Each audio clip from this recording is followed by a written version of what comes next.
Hi everyone.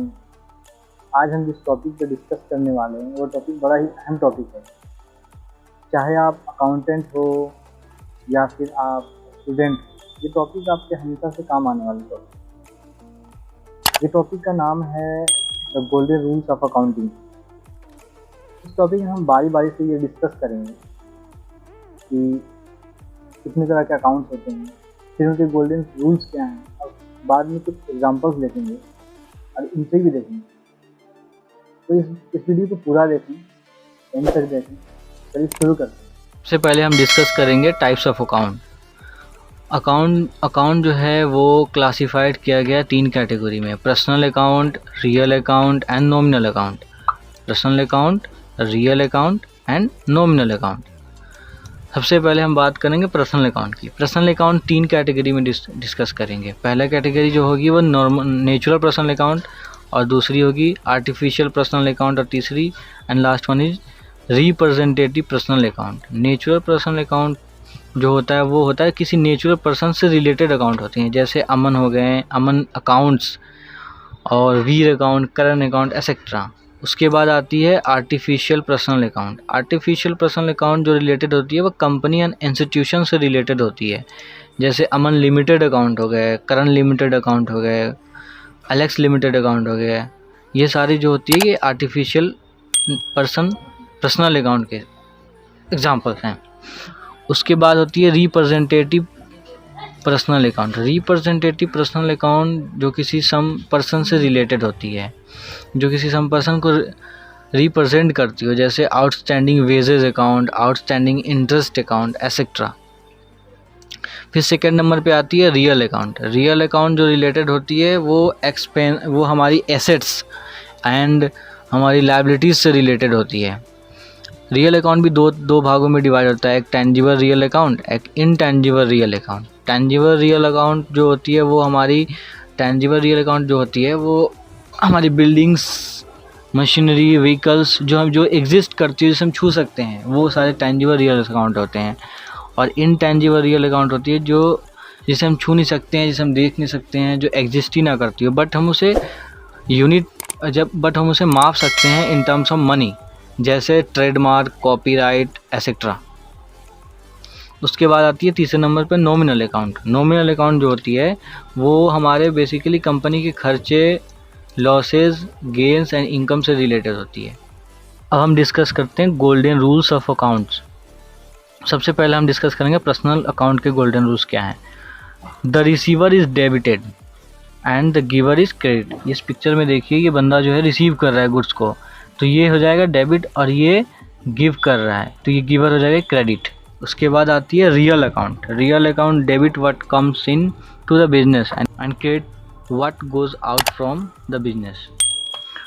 अब इस picture में देखिए, ये बिजनेस है, यहाँ पे हमारे पास कैश है, और ये कैश हम जमा कर रहे हैं बैंक में, तो बैंक हमारा इंक्रीज हो जाता है, बैंक डेबिट हो जाएगा, और कैश डिक्रीज हो जाता है, कैश क्रेडिट हो जाएगा। उसके बाद आती है nominal account. Nominal account, all expenses और losses of the business are debited in books of account. अब बुक्स ऑफ अकाउंट में जितने भी एक्सपेंस होंगे या लॉस होंगे उसको डेबिट कर देंगे, और जितने भी गेन्स होंगे या इनकम्स होंगे बिजनेस को, सबको क्रेडिट कर देंगे। अब यहाँ देखिए इस पिक्चर में इस बंदे को हम सैलरी दे रहे हैं, ये हमारा बिजनेस का एम्प्लॉई है, इसको सैलरी दे रहे हैं, तो सैलरी जो होगी हमारी एक्सपेंस हो गई, तो वो हम इसको डेबिट कर देंगे। इसके अलावा यहाँ देखिए ये इंटरेस्ट हमें बैंक से मिल रहे हैं, तो ये हमारे लिए इनकम हो गई, तो इसको हम क्रेडिट कर देंगे। अब हम कुछ एग्जांपल्स देख लेते हैं। Aman limited is trading company of medicines and has the following transaction. Aman limited जो है वो मेडिसिन का ख़रीद बिक्री करता है, और उसके अंदर कुछ ट्रांजेक्शन देख लेते हैं। Transaction number 1, it deposit 1 lakh into bank. Aman limited जो है वो बैंक में 1 लाख रुपए जमा कर रहा है, तो बैंक और कैश दोनों का दोनों रियल अकाउंट है। तो रियल अकाउंट का फॉर्मूले क्या होते हैं? रियल अकाउंट का formula debit what comes in and credit what goes out. तो बैंक अकाउंट डेबिट, क्योंकि बैंक में पैसे आ रहे हैं और कैश हमारे पास से जा रहे हैं, तो कैश अकाउंट क्रेडिट। इसकी जनरल एंट्री ये होगी, bank account debit 1 lakh to cash account. उसके बाद जो ट्रांजेक्शन है वो it purchase medicine of ₹10 lakh from HP pharmacy. इसमें देखा जाए 2 ट्रांजेक्शन, एक परचेज अकाउंट है, एक HP pharmacy limited. Purchase account जो है वो नॉमिनल अकाउंट होता है और एचपी फार्मेसी लिमिटेड अकाउंट जो है वो पर्सनल अकाउंट है। नॉमिनल अकाउंट की जो फॉर्मूले है कि debit all expenses and losses and credit all income and gains. तो परचेज यहाँ हमारा एक्सपेंस है, तो परचेज जो डेबिट हो जाएगा वो हमारा हो जाएगा एक्सपेंसेज और लॉसेज है, इसलिए परचेज हमारा अकाउंट डेबिट। उसके अलावा HP pharmacy limited account credit 10 lakh रुपए से। इसकी जनरेटरी ऐसे है, purchase account debit to HP pharmacy account 10 lakh rupees. उसके बाद जो हमारा थर्ड नंबर का ट्रांजेक्शन है वो ट्रांजेक्शन ये है कि it sales of medicines of rupees 8 lakh to Alex limited. अब इन्होंने एलेक्स लिमिटेड को सामान बेचा है, यानी मेडिसिन्स इन्होंने बेचा है 8 लाख रुपए का। तो इसमें सेल्स अकाउंट जो है और सेल्स अकाउंट जो है नॉमिनल अकाउंट है और एलेक्स लिमिटेड अकाउंट ये पर्सनल अकाउंट है। तो सेल्स अकाउंट की सेल्स जो है हमारी इंक्रीज और हमारी इनकम होती है, तो all income and expenses is credited and, और ये पर्सनल अकाउंट के जो फॉर्मूले हो गए कि debit the receiver and credit the giver. तो इसकी जो जर्नल एंट्री है Alex limited account debit and sales account credit.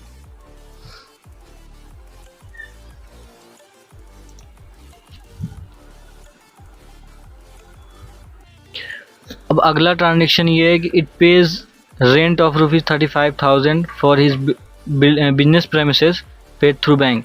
इन्होंने रेंट पे किया है 35,000 रुपये का, जो बिजनेस इनकी है वो रेंटेड है और वो इन्होंने बैंक से पे किया है। तो अब इसमें इसमें दो ट्रांजेक्शन है, एक तो रेंट पे किया है और एक बैंक है। तो बैंक जो है हमारा रियल अकाउंट है और दूसरा rent expense, all expenses and losses account debited. तो इसमें देखिए जो रेंट है वो डेबिट हो जाएगा क्योंकि रेंट इनकी एक्सपेंस है 35,000 से रेंट अकाउंट डेबिट। और उसके बाद बैंक इनका कम हो रहा है क्योंकि credit what goes out, bank से पैसे जा रहे हैं, तो rent account debit to bank account, rent expense account debit 35,000 to bank account 35,000। उसके बाद अगला ट्रांजेक्शन ये है कि it earn interest on FD 45,000 रुपये। अब इन्होंने एक एफडी करा रखा था कंपनी के नाम से बैंक में, जिस पे इनको इंटरेस्ट मिल रहा है 45,000 रुपये का। तो इसमें जो इंटरेस्ट अकाउंट है और एक बैंक है, बैंक अकाउंट जो है वो रियल अकाउंट है और इंटरेस्ट अकाउंट जो हो गया वो इनका नॉमिनल अकाउंट हो गया। तो जितने भी इनकम एंड गेंस होते हैं वो क्रेडिट हो जाती है और ये होती है नॉमिनल अकाउंट का फॉर्मूला। और रियल अकाउंट के जो फॉर्मूले होते हैं debit what comes in and credit what goes out. तो इसमें जो पैसे आ रहे हैं बैंक में हमारे पास तो कम सीन हो रहा है, तो इसमें बैंक हमारा डेबिट हो जाएगा और इंटरेस्ट हमारा क्रेडिट हो जाएगा क्योंकि जितने भी इनकम एंड गेंस होते हैं हमें क्रेडिट होते हैं। आई होप ये वीडियो आपको इन्फॉर्मेटिव लगी है, तो हमारे चैनल को सब्सक्राइब करें, लाइक करें, कमेंट करें और हाँ अपने दोस्तों के साथ ज़रूर शेयर करें।